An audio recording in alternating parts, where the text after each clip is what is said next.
घर से मस्जिद बड़ी दूर है, यूं कर ले कि किसी रोते हुए बच्चे को हंसाया जाए। बच्चों के छोटे छोटे हाथों को चांद सितारे छूने दो, 4 किताबें पढ़कर ये भी हम जैसे हो जाएंगे। निदा फाजली की ये चंद लाइनें आज के दिन बहुत ही प्रासंगिक हैं, क्योंकि दोस्तों आज world day against child labour है और इस दिन पर हम बात करेंगे उन बच्चों की, उन तिरस्कृत बच्चों की, उन समाज से निष्कासित बच्चों की जिनका बचपन कहीं अंधेरी गलियों में गुम हो गया है।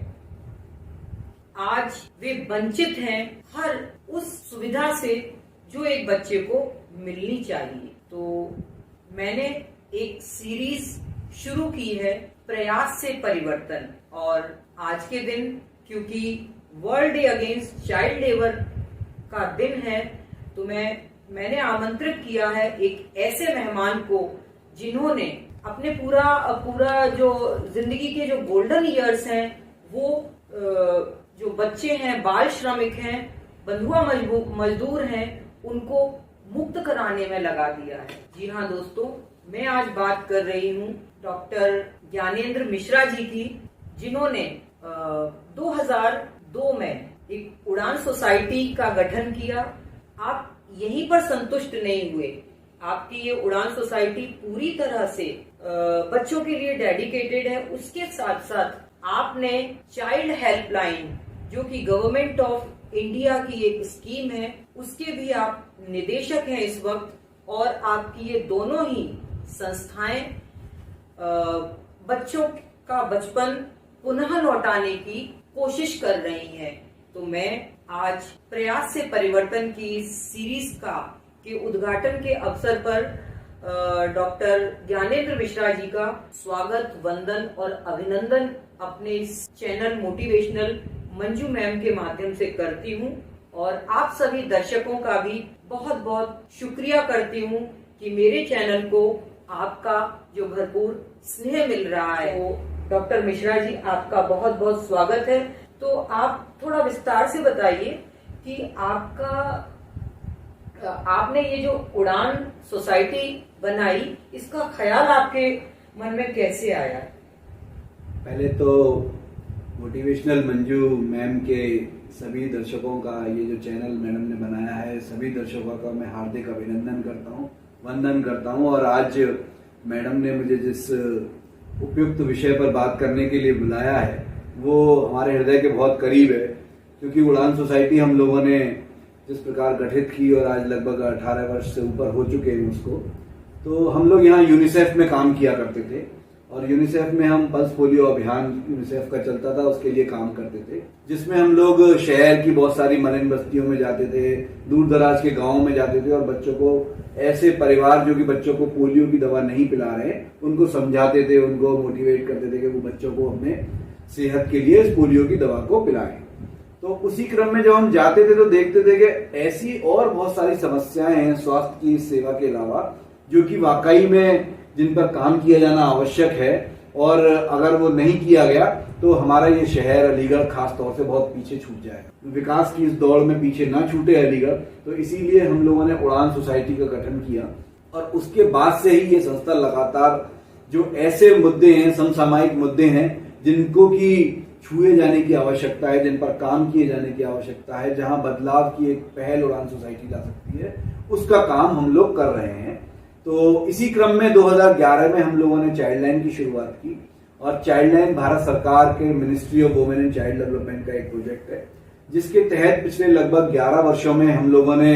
4000 से ज्यादा बच्चों को वापस उनके घर पहुंचाया है, जो किसी भी प्रकार से अलीगढ़ आ गए या पुलिस को मिल गए, घर से भटक गए, खो गए, माँ बाप से बिछुड़ गए। ऐसे 4000 से ज्यादा बच्चों को हम लोगों ने वापस उनके घर पहुंचा, और वो देश के किसी भी कोने के हों, उड़ान सोसाइटी का ये जिम्मा है, चाइल्ड लाइन का जिम्मा है कि वो उनको सकुशल वापस पहुंचाए। इसके अलावा ऐसे बच्चे जो हमारा चाइल्ड लाइन का नंबर है 1098, उस पर आते हैं, कॉल्स आते हैं, जिन बच्चों को केयर एंड प्रोटेक्शन की किसी भी रूप में आवश्यकता है, चाहे वो चाइल्ड लेबर हो, चाहे वो चाइल्ड मैरिज हो, चाहे वो चाइल्ड अब्यूज के मामले हो, या किसी बच्चे को एजुकेशन हेल्प की जरूरत हो,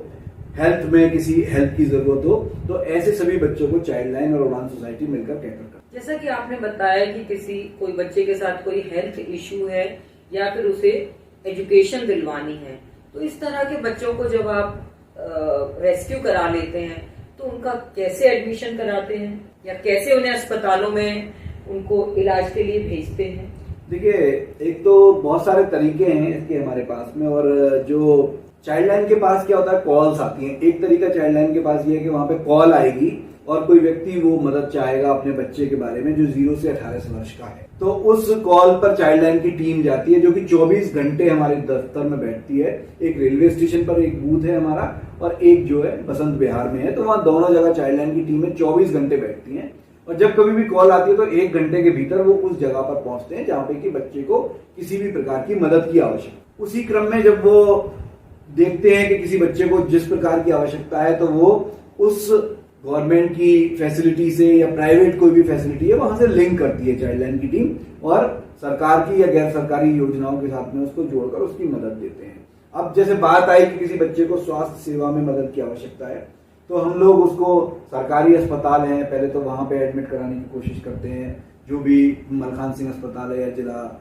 मेडिकल कॉलेज है यहाँ पर जिले में। अगर वहां से नहीं हो रहा तो प्राइवेट फैसिलिटी में उस बच्चे को ले जाते हैं और वहां से उसकी मदद करते हैं। ऐसे एजुकेशन हेल्प के मामले आते हैं हमारे पास कि बच्चे को पढ़ाई में किसी प्रकार की दिक्कत है, उसका एडमिशन नहीं हो पा रहा, तो वो सरकार की योजना है आरटी, उससे हम जोड़ते हैं एडमिशन के क्रम में। और अगर अन्य प्रकार की उसको मदद की जरूरत है, किताबें की, पेंसिल की, ड्रेस की, तो हम समाज के जो प्रबुद्ध वर्ग है जो इन सब चीजों को समझता है वहां तक जाते हैं और उनके माध्यम से उन बच्चों की मदद करते हैं। बहुत ही अच्छा। आपका सेंटर अभी कुछ दिन पहले मैंने विजिट किया था और मैं देख रही थी कि आपने एक अपनी टेबल पर एक केक रखा हुआ था और कुछ बच्चे उसके आसपास थे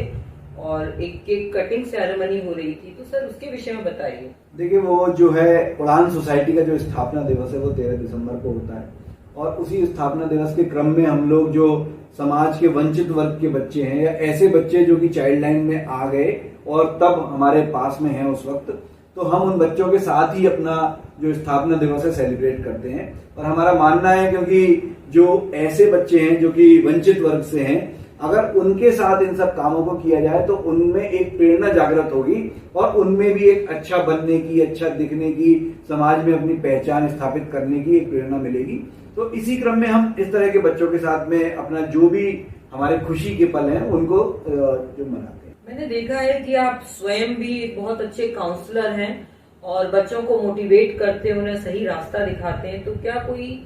ऐसे बच्चे का जीवन परिवर्तन जो आपको लगता है कि बहुत यादगार घटना आपके लिए रही है, आपने अपनी काउंसलिंग के माध्यम से किया हो, तो ऐसा कुछ जिक्र कीजिए। देखिए, अभी एक बड़ी हृदय विदारक घटना हुई कि 2 बच्चे हमको मिले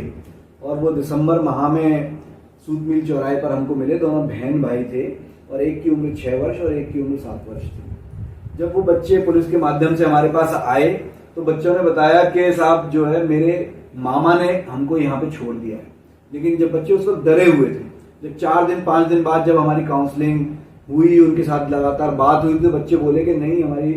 मामा ने नहीं, हमारे पिता ने हमको यहाँ छोड़ दिया है। और फिर कुछ दिनों बाद बच्चों ने बताया कि हमारे पिता ने माँ की हत्या कर दी और हमको यहाँ छोड़ गए। तो अब ऐसे बच्चों के विषय में जिनकी उम्र कुल 6 वर्ष है और 7 वर्ष है, वो इसके अधिक कुछ बता ही नहीं पा रहे थे।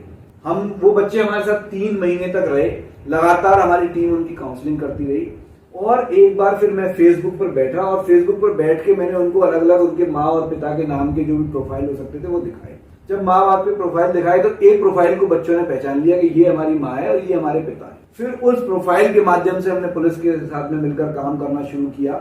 और अंततः वो जो उन बच्चों की माँ का हत्यारा था, जो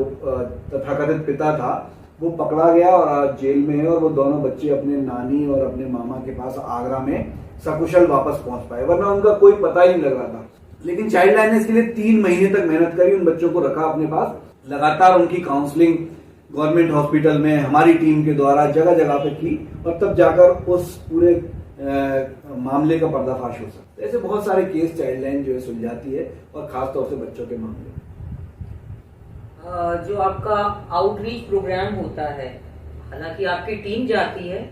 लेकिन मुझे याद है और शायद मेरी आपकी पहली मुलाकात वहीं रेलवे स्टेशन पर कुछ वर्षों पहले ही हुई थी। तो मैं शायद इलाहाबाद के लिए जा रही थी, मेरी ट्रेन थोड़ी लेट थी, तो मैंने देखा कि आपके साथ शायद 4 लोग थे और आप आगे आगे जा रहे थे और तभी आपने एक बच्चे को पकड़ा। वो बच्चा डस्टबिन से निकाल कर कुछ खाने की चीजें, कुछ पैकेट्स जो लोग छोड़ देते हैं थोड़ा बहुत खाना, उसमें से निकाल कर खा रहा था। आपने उस बच्चे को बहुत प्यार से पकड़ा और वहीं पास से ही हॉकर जो निकल रहा था उससे कुछ चीजें तुरंत उसे दी, क्योंकि आपको ऐसा महसूस हो गया कि ये बहुत अधिक भूखा और प्यासा है। उसके बाद आप उसको लेकर आगे बढ़े। तभी मैंने कुछ लोगों से पूछा और फिर मेरी आपसे मुलाकात हुई। तभी से मैं आपसे बहुत अधिक प्रभावित हूं कि आप किस तरह से इन बच्चों के जीवन को सुधार रहे हैं। तो ये एक बहुत बड़ी समाज सेवा है, क्योंकि बच्चे देश का भविष्य हैं, वो हमारे ग्लोबल सिटीजन्स हैं। यदि उनका बचपन इस तरह से अंधकारमय हो जाएगा, विकृतियां, मानसिक विकृतियां उनके अंदर आ जाएंगी, तो मैं नहीं समझती कि बड़े होकर वो किसी भी प्रकार से कोई अच्छा काम कर पाएंगे। क्योंकि हम बहुत अच्छी तरह जानते हैं कि nursing homes are not the breeding grounds of criminals. Nursing home में तो सारे बच्चे एक जैसे ही पैदा होते हैं। कोई भी बच्चा क्रिमिनल या बहुत संस्कारी नहीं होता। वो तो एक बिल्कुल साफ स्लेट की तरह से होते हैं। उनका जो माहौल है, उनका जो एटमॉस्फेयर है, उनकी जो परवरिश है, उनका जो समाज है, वो उन्हें या तो क्रिमिनल बनाता है या फिर किसी अच्छी दिशा की ओर ले जाता है। तो सचमुच आप एक बहुत ही उम्दा कार्य कर रहे हैं, क्योंकि आप जड़ों को सींच रहे हैं, आप नींव को पुख्ता कर रहे हैं। बड़े होकर तो संभलना बहुत आसान होता है, लेकिन बचपन जो अनगढ़ और जो कच्ची मिट्टी के समान होता है, उसमें यदि चोट लग जाए, उसका जो शेप है वो विकृत हो जाए, तो उसको